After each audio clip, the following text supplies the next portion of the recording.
It's a weather alert day in southern Colorado. I've got rain and snow showers in the forecast today. Some of us could be seeing accumulation. I'll let you know where that happens coming up. Michael approaches Florida. We haven't seen anything like this in the Panhandle in decades. You're not going to survive this. Don't take a chance. That is the big concern here along the coast. And just to give you an idea of what that would look like, imagine this boat completely underwater. Midterm battlegrounds. This is the kind of race that Democrats flat out need to win if they're going to be successful in taking back the House this fall. I don't know who I'm voting for. I like him and trust him as a person. It's tough to survive sometimes, you know. Plus, is the cost of living going up in Colorado Springs? You're watching KRDO News Channel 13, where the news comes first. Your news starts right now. We're tracking some big stories at noon this Tuesday. Cold weather striking again in southern Colorado. When will we see some warmth return? And then Hurricane Michael barreling toward the Florida coast. How are people there preparing? And across the country, states are turning into battlegrounds as the midterms close in. Plus, is Colorado Springs getting more expensive? Our very own Colby Crosley is getting reaction from locals. Good afternoon and thanks so much for joining us. I'm Shannon Bertius. John Carroll has the day off. You're watching KRDO News Channel 13. We're also live on the air on KRDO News Radio. Well, first let's start off with the weather because it affects all of us. Let's go outside and give you a look at what you can see if you are out in the elements today. Katie Donovan is going to be along shortly, but the cold Colorado weather to Florida beaches, a big difference in the weather that you see. Yeah, absolutely. It is winter here in Colorado today. This is a live look in Rush. Snow is coming down. We've got some fog out there, a lot of low clouds. So all those showers have moved in right on time here, closer to the I-25 corridor. That's what we're seeing right now on satellite and radar. This pink line right here, this is the cutoff between rain and snow, the rain-snow line. So anyone north of that pink line, they're really seeing all wet snow right now. Further south, we're just seeing a pretty steady rainfall. That's going to be south of Truckton into Pueblo County. So Pueblo, you are seeing some light rainfall out there, some pockets of moderate rain. We're finding that yellow there. And then further south, we've got some cooler air through Los Animas County. So you're finding that rain-snow mix around Kim, north of Branson, even back into Trinidad. Trinidad, you're probably seeing some flurries right now. Currently 39 in Springs. We've got 40 in Fountain, 41 in Pueblo, about 34 in Ellicott, and we have some low to mid 30s through Monument and Woodland Park. So it is a chilly day, a weather alert day, because we've got the snow, we've got the rain, and we have those cold temperatures today. In fact, some of that snow could be accumulating. I'll let you know who could be seeing that accumulation. We're also going to be talking about freezing temperatures tonight.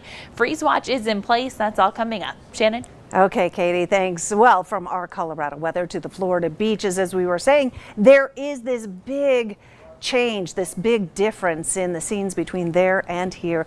And let's take you live to Panama City, Florida, which doesn't look too bad. You can see the surf, it is gaining strength. But as for the weather, this looks like a pretty typical weather day there. However, we know that Michael is offshore and heading there. This is the monster that's barreling toward Florida. Hurricane Michael making its way toward the Gulf Coast. The storm packing fierce winds up to 110 miles per hour, nearly a Category 3 hurricane. States of emergency being declared across the Panhandle with mandatory evacuations in place for more than 100,000 people. ABC's Elizabeth Hers on the ground in Panama City Beach with the latest.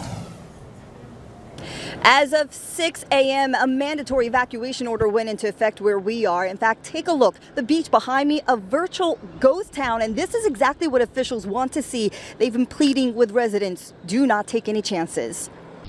This morning, Hurricane Michael on the move, heading toward the U.S. after pounding the coasts of Mexico and Cuba. Hurricane hunters tracking Michael, warning the worst is yet to come. Unfortunately, all the indications are that it's going to continue to strengthen a lot overnight and throughout the day tomorrow. The hurricane growing stronger, now expected to make landfall as a Category 3 storm. Officials saying the wind and rain will be damaging, but the storm surge will be devastating. Well, that is the big concern here along the coast. And just to give you an idea of what that would look like, imagine this boat completely underwater. Our Victor Oquendo is on the ground in one of the danger zones in Apalachicola, and Florida Governor Rick Scott stressing residents need to take Michael seriously. We've seen those pictures of tsunamis coming in. That's just, 2 or 3 feet, and that's deadly. We're going to see it all along the Panhandle. We haven't seen anything like this in the Panhandle in decades. Residents heeding orders to leave are now racing to escape Panama City Beach. In Tallahassee, these drivers are waiting hours in line to gas up. And in other parts of Florida, home and business owners are busy preparing by sandbagging and stocking up on food and water for what authorities warn will be a monstrous storm. The potential of 12 feet of storm surge in some areas is just deadly. You're not going to survive this. Don't take a chance. Right now, it is overcast, a little windy, and the water's relatively calm so far. But again, you heard the governor. For residents who've been ordered to evacuate, the time to get out is now. Elizabeth Herr, ABC News, Panama City Beach, Florida. And in the Caribbean, Michael, making things difficult for people there already. This video was tweeted out from someone on board the Royal Caribbean's Empress of the Seas cruise ship.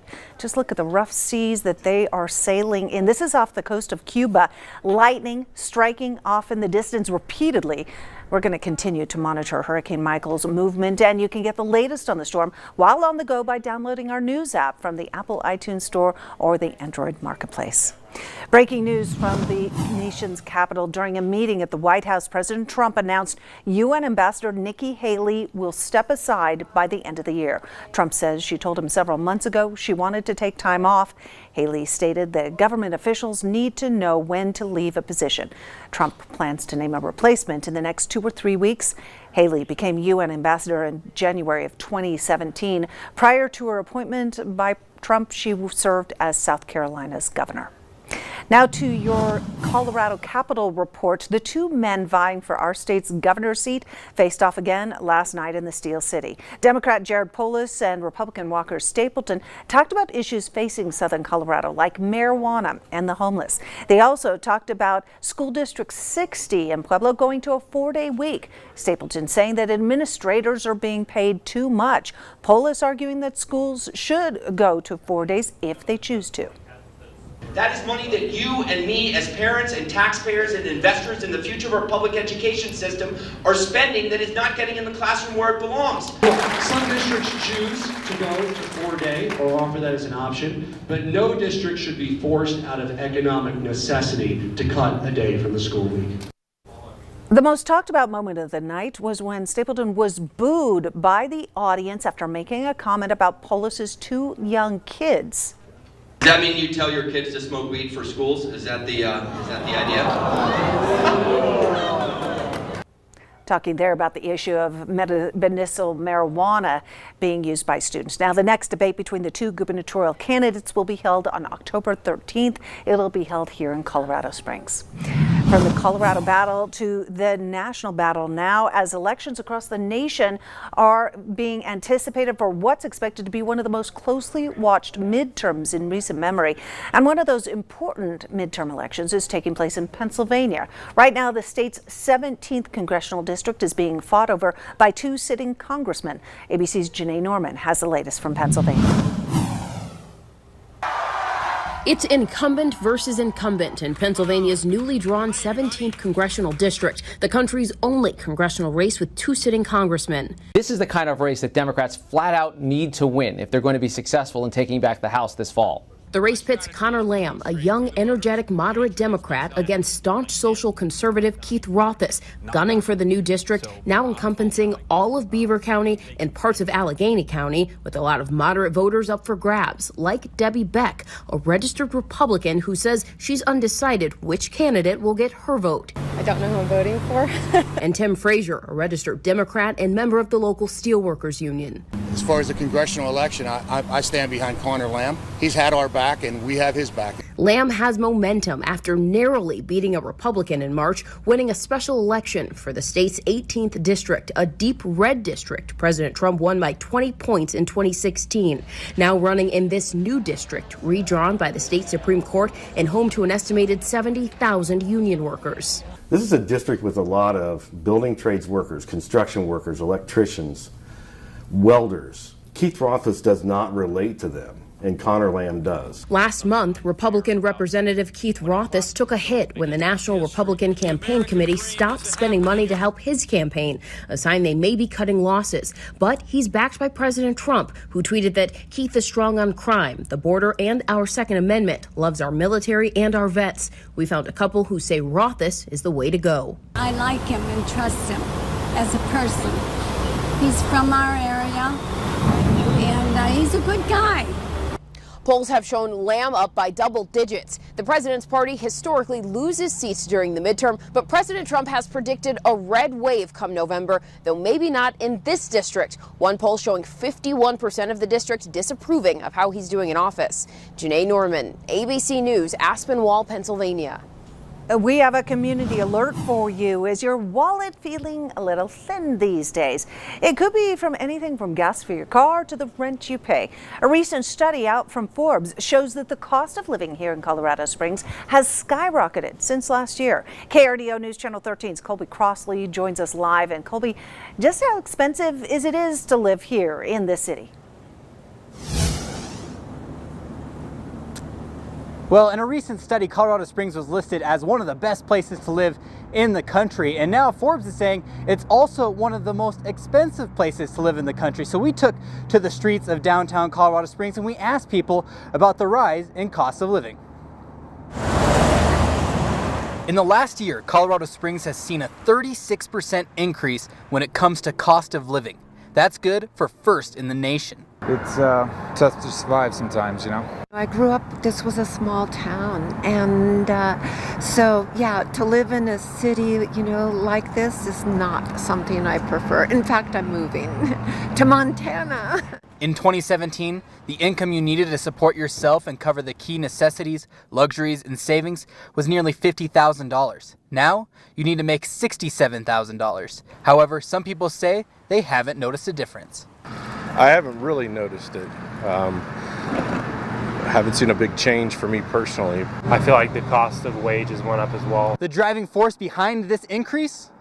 The cost of housing. In the past year, we've had about a 14% increase, Q2 to Q2. But you look at that, all those double-digit increases, by the time you figure out that you're pricing people out of the market, they've already started to leave. Tatiana Bailey, Director of Economics at UCCS, says this is something that Colorado Springs has been benefiting from as people move from Denver to here. However, one resident who grew up here says living has been a struggle because of it. It's difficult. I'm a single father, I got 2 kids, and it's hard to survive. As more and more people move to Colorado Springs, creating a bigger demand for housing, prices will only increase. Now, Colorado Springs wasn't the only city from Colorado that made the list. Denver also made this list, seeing a 24% increase from last year. In Colorado Springs, I'm Colby Crossley, KRDO News Channel 13. Okay, Colby, thanks so much for that. Some breaking news now. A single vehicle crash has closed westbound Fountain Boulevard between Shelton and Circle. The Colorado Springs Fire Department is on the scene. From our traffic maps, you can see the slowing and the stop and go traffic in that area, especially as you're in the westbound lanes there of Fountain Boulevard. Now, an alternate route is in place. We'll continue to bring you updates on that. Remembering the victims, a community gathers to remember those killed in a limo crash in upstate New York. Still ahead, what the investigation's finding.